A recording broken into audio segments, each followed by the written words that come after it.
गोटे द्रुतगामी स्कर्पियो गाड़ी एक ट्रक पछपटे धक्का देबारु घटनास्थल में 2 जनकर मृत्यु और 4 जन गुरुतर को कटक बड़ मेडिकल को स्थानांतरित करा जायछि।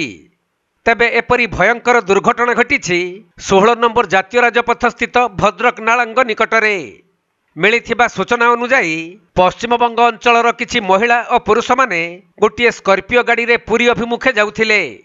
हेले नलांग निकटरे गोटे ट्रक पछपटे स्कर्पियोटी धक्का देबा फल स्कर्पियोटी भांगी रुजी चूरमार हो जाइथिला। आउ घटनास्थल में 2 जन महिलांकर मृत्यु हेबा सहित 4 जन अति गुरुतर होइथिले। तेणु गुरुतर मानकु प्रथमे भद्रक मेडिकल और सेमानक अवस्था संकटापन्न थिबारु पुणी कटक बड़ मेडिकल को स्थानांतरित करा जाइछि।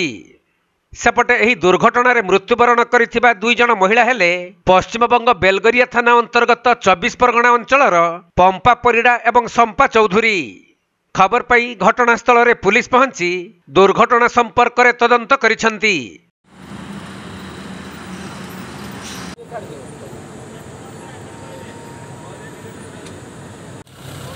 भद्रक जिल्लारू सुनील दत्तଙ୍କ रिपोर्ट, कोणार्क लाइव।